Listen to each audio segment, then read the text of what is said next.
ನಮಸ್ಕಾರ ಸ್ನೇಹಿತರೆ, ನಿಮ್ಮ ರೇಡಿಯಂಟ್ ಕಥಾಲೋಕಕ್ಕೆ ಸ್ವಾಗತ ಸುಸ್ವಾಗತ. ಇಂದು ನಾನು ನಿಮಗೆ ವೈಷ್ಣೋದೇವಿ ಕುರಿತಾದ ಒಂದು ಸುಂದರವಾದ ಕಥೆಯನ್ನು ಹೇಳಲು ಬಂದಿದ್ದೇನೆ. ನಿಮಗೆ ಈ ಕಥೆ ಇಷ್ಟವಾದ್ರೆ ಒಂದು ಲೈಕ್ ಕೊಡಿ, ಹಾಗೆ ಶೇರ್ ಮಾಡಿ, ನಮ್ಮ ಚಾನೆಲ್ ಸಬ್ಸ್ಕ್ರೈಬ್ ಮಾಡಿ. ಬನ್ನಿ ಕಥೆಯನ್ನು ಪ್ರಾರಂಭಿಸೋಣ. ನಮಸ್ಕಾರ. ಬನ್ನಿ, ಇವತ್ತು ನಾವು ಕೇವಲ ಒಂದು ದಂತಕಥೆಯನ್ನಲ್ಲ, ಬದಲಿಗೆ ಕೋಟ್ಯಾಂತರ ಜನರ ನಂಬಿಕೆಯ ಹಿಂದಿರುವ ಭಕ್ತಿ, ಸಂಘರ್ಷ ಮತ್ತು ವಿಮೋಚನೆಯ ಒಂದು ಅದ್ಭುತ ಕಥೆಯನ್ನ ಕೇಳೋಣ. ಅದೇ ಪವಿತ್ರ ವೈಷ್ಣೋದೇವಿಯ ದಂತಕಥೆ. ಇದು ನಿಜಕ್ಕೂ ಕುತೂಹಲಕಾರಿ ಪ್ರಶ್ನೆ ಅಲ್ವಾ? ಒಂದು ಸಾಮಾನ್ಯ ಗುಹೆ ಕೋಟ್ಯಾಂತರ ಜನರ ಶ್ರದ್ಧಾ ಕೇಂದ್ರವಾಗಿ ರೂಪಾಂತರಗೊಂಡಿದ್ದು ಹೇಗೆ? ಬನ್ನಿ, ಈ ಪವಿತ್ರ ಸ್ಥಳದ ಹಿಂದಿನ ದೈವಿಕ ರಹಸ್ಯಗಳನ್ನ ನಾವು ಈಗ ಒಂದೊಂದಾಗಿ ಬಿಚ್ಚಿಡೋಣ. ಸರಿ, ಹಾಗಾದ್ರೆ ಈ ಕಥೆಯ ಮೂಲಕ್ಕೆ ಹೋಗೋಣ. ಎಲ್ಲವೂ ಶುರುವಾಗಿದ್ದು ಭೂಮಿಯ ಮೇಲೆ ಅಧರ್ಮ ತುಂಬಿ ತುಳುಕುತ್ತಿದ್ದಾಗ. ಈ ಅವ್ಯವಸ್ಥೆಯನ್ನ ಕೊನೆಗಾಣಿಸೋಕೆ ಒಂದು ಅಸಾಧಾರಣ ದೈವಿಕ ಶಕ್ತಿಯ ಆವಿರ್ಭಾವ ಅನಿವಾರ್ಯವಾಗಿತ್ತು. ಆ ದೈವಿಕ ಶಕ್ತಿಯೇ ವೈಷ್ಣವಿ.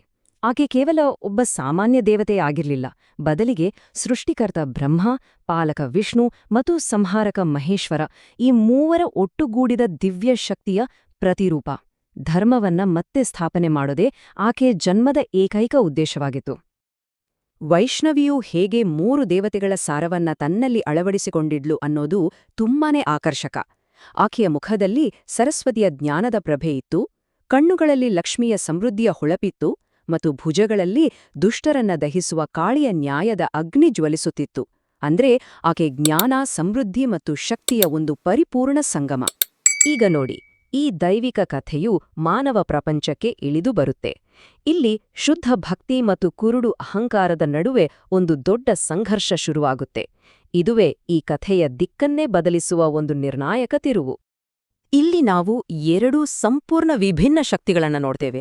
ಒಂದ್ ಕಡೆ ದೇವಿಯ ಮೇಲೆ ಅಚಲವಾದ ನಿಷ್ಕಲ್ಮಶ ಭಕ್ತಿಯನ್ನಿಟ್ಟಿರೋ ಸರಳ ಬ್ರಾಹ್ಮಣ ಶ್ರೀಧರ, ಇನ್ನೊಂದ್ ಕಡೆ ತನ್ನ ತಾಂತ್ರಿಕ ಶಕ್ತಿಯಿಂದ ಗರ್ವಗೊಂಡ ದೇವಿಯನ್ನ ತನ್ನ ಸ್ವಾರ್ಥಕ್ಕಾಗಿ ಬಳಸ್ಕೊಳ್ಳೋಕೆ ಬಯಸೋ ಅಹಂಕಾರಿ ಭೈರವನಾಥ. ಇದು ಶ್ರದ್ಧೆ ಮತ್ತು ಅಹಂಕಾರದ ನಡುವಿನ ನೇರ ಸಂಘರ್ಷ. ಶ್ರೀಧರನು ಭಕ್ತಿಯಿಂದ ಏರ್ಪಡಿಸಿದ್ದ ಆ ಪವಿತ್ರ ಭೋಜನಕೂಟದಲ್ಲಿ ಭೈರವನಾಥನು ತನ್ನ ಅಹಂಕಾರವನ್ನ ಪ್ರದರ್ಶಿಸ್ತಾನೆ. ದೇವಿಯ ದೈವಿಕ ಸೌಂದರ್ಯ ಮತ್ತು ಶಕ್ತಿಗೆ ಮರುಳಾದ ಅವನು ಆಕೆಯನ್ನ ತನಗೆ ಒಪ್ಪಿಸಬೇಕು ಅಂತ ಶ್ರೀಧರನಿಗೆ ಬೆದರಿಕೆ ಹಾಕ್ತಾನೆ. ಇಲ್ಲಿಂದಲೇ ಅಧರ್ಮದ ನಿಜವಾದ ಸಂಘರ್ಷ ಶುರುವಾಗತ್ತೆ. ಭೈರವನಾಥನ ಕೆಟ್ಟ ಉದ್ದೇಶವನ್ನ ಅರಿತ ದೇವಿ ರಕ್ತಪಾತವನ್ನ ತಪ್ಪಿಸೋಕೆ ಅಲ್ಲಿಂದ ಮಾಯವಾಗ್ತಾಳೆ.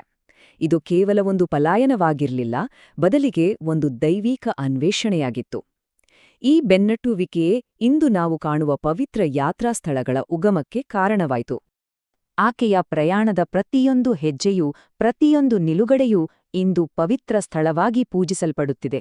ಮೊದಲು ಪಲಾಯನ, ನಂತರ ಚರಣಪಾದುಕದಲ್ಲಿ ತನ್ನ ಶಾಶ್ವತ ಹೆಜ್ಜೆಗುರುತುಗಳನ್ನ ಬಿಡುವುದು ಮತ್ತು ಕೊನೆಗೆ ತ್ರಿಕೂಟ ಪರ್ವತದ ಗುಹೆಯಲ್ಲಿ ತಿಂಗಳುಗಟ್ಟಲೆ ತಪಸ್ಸಿನಲ್ಲಿ ಲೀನವಾಗುವುದು.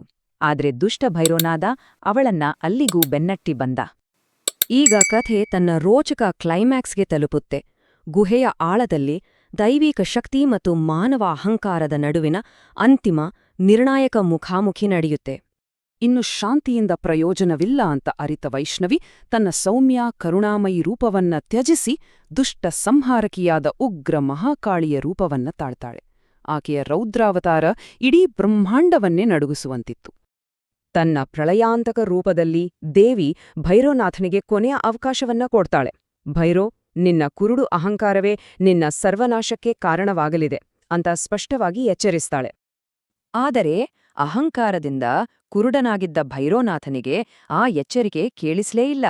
ಆಗ ದೇವಿ ತನ್ನ ತ್ರಿಶೂಲದಿಂದ ಒಂದೇ ಒಂದು ಪ್ರಬಲ ಏಟೆಗೆ ಅವನ ಶಿರಚ್ಛೇದ ಮಾಡ್ತಾಳೆ. ಅವನ ಭೌತಿಕ ಅಹಂಕಾರವು ಅಲ್ಲಿಗೆ ಕೊನೆಗೊಳ್ಳುತ್ತೆ. ದೇಹದಿಂದ ತಲೆ ಬೇರ್ಪಟ್ಟ ಆ ಕ್ಷಣದಲ್ಲಿ ಭೈರವನಾಥನಿಗೆ ಜ್ಞಾನೋದಯಾಗುತ್ತೆ. ತನ್ನ ತಪ್ಪನ್ನ ಅರಿತುಕೊಂಡ ಅವನ ಆತ್ಮ, ತಾಯಿ, ನನ್ನನ್ನು ಕ್ಷಮಿಸು, ನನಗೆ ಮೋಕ್ಷ ನೀಡು ಅಂತ ದೇವಿಯಲ್ಲಿ ಶರಣಾಗುತ್ತೆ. ಇದು ದ್ವೇಷವು ಕ್ಷಮೆಯಾಗಿ ಬದಲಾಗುವ ಒಂದು ಅದ್ಭುತ ಕ್ಷಣ. ಆ ಒಂದು ಘಟನೆ ಕೇವಲ ಸಂಘರ್ಷವನ್ನ ಕೊನೆಗೊಳಿಸಲಿಲ್ಲ, ಬದಲಿಗೆ ಕ್ಷಮೆ ಮತ್ತು ವಿಮೋಚನೆಯ ಒಂದು ಬಲವಾದ ಅಡಿಪಾಯದ ಮೇಲೆ ಶಾಶ್ವತ ದೇಗುಲವನ್ನ ನಿರ್ಮಿಸಿತು. ಇದು ಇವತ್ತಿಗೂ ಲಕ್ಷಾಂತರ ಜನರಿಗೆ ಭರವಸೆಯ ನೆಲೆಯಾಗಿದೆ. ದೇವಿಯ ಕರುಣೆಯೇ ಇಲ್ಲಿ ಎಲ್ಲಕ್ಕಿಂತ ಮಿಗಿಲಾದದ್ದು. ಆಕೆ ಪಶ್ಚಾತ್ತಾಪಪಟ್ಟ ಭೈರೋನಾಥನನ್ನ ಕ್ಷಮಿಸಿ ಅವನಿಗೆ ಮೋಕ್ಷ ನೀಡುವುದಷ್ಟೇ ಅಲ್ಲ, ತನ್ನ ಪವಿತ್ರ ದೇಗುಲದ ರಕ್ಷಕನನ್ನಾಗಿ ನೇಮಿಸ್ತಾಳೆ. ಇದೇ ಕಾರಣಕ್ಕೆ ಇವತ್ತಿಗೂ ವೈಷ್ಣೋದೇವಿ ಯಾತ್ರೆಯು ಭೈರೋನಾಥನ ದರ್ಶನವಿಲ್ಲದೆ ಅಪೂರ್ಣ ಅಂತ ನಂಬಲಾಗಿದೆ. ತನ್ನ ಲೀಲೆಯನ್ನ ಮುಗಿಸಿದ ನಂತರ ದೇವಿ ತನ್ನ ಭೌತಿಕ ರೂಪವನ್ನ ಬಿಟ್ಟು ಗುಹೆಯೊಳಗೆ 3 ಪವಿತ್ರ ಬಂಡೆಗಳ ರೂಪದಲ್ಲಿ ಶಾಶ್ವತವಾಗಿ ನೆಲೆಸುತ್ತಾಳೆ. ಈ 3 ಪಿಂಡಿಗಳು ಮಹಾಸರಸ್ವತಿ, ಮಹಾಲಕ್ಷ್ಮಿ ಮತ್ತು ಮಹಾಕಾಳಿಯ ಸಂಕೇತಗಳಾಗಿದ್ದು ಜ್ಞಾನ, ಸಮೃದ್ಧಿ ಮತ್ತು ಶಕ್ತಿಯನ್ನ ಪ್ರತಿನಿಧಿಸುತ್ತವೆ. ಅಲ್ಲಿ ನೆಲೆ ನಿಲ್ಲುವ ಮೊದಲು ದೇವಿ ತನ್ನ ಭಕ್ತರಿಗೆ ಒಂದು ಅಭಯವನ್ನ ಕೊಡ್ತಾಳೆ. ಯಾರು ನನ್ನನ್ನು ಶುದ್ಧ ಮತ್ತು ನಿಷ್ಕಲ್ಮಶ ಹೃದಯದಿಂದ ಕರೆಯುತ್ತಾರೋ ಅವರ ಕಷ್ಟಗಳನ್ನು ನಿವಾರಿಸೋಕೆ ನಾನು ಖಂಡಿತವಾಗಿಯೂ ಪ್ರತ್ಯಕ್ಷಳಾಗುತ್ತೇನೆ. ಈ ಅಚಲವಾದ ನಂಬಿಕೆಯೇ ಇವತ್ತಿಗೂ ಲಕ್ಷಾಂತರ ಜನರನ್ನ ಆ ಪವಿತ್ರ ಕ್ಷೇತ್ರಕ್ಕೆ ಸೆಳೆಯುತ್ತಿದೆ. ಹಾಗಾದ್ರೆ ಈ ದಂತಕಥೆಯ ನಿಜವಾದ ಸಾರವೇನು? ಇದು ಕೇವಲ ಒಳ್ಳೆಯದು ಕೆಟ್ಟದ್ದರ ಮೇಲೆ ಗೆದ್ದ ಕಥೆಯಲ್ಲ, ಬದಲಿಗೆ ಪಶ್ಚಾತ್ತಾಪಕ್ಕೆ ಸಿಗುವ ಕ್ಷಮೆ ಮತ್ತು ವಿಮೋಚನೆಯ ಬಗ್ಗೆ ಹೇಳುವ ಒಂದು ಶಕ್ತಿಯುತ ಸಂದೇಶ.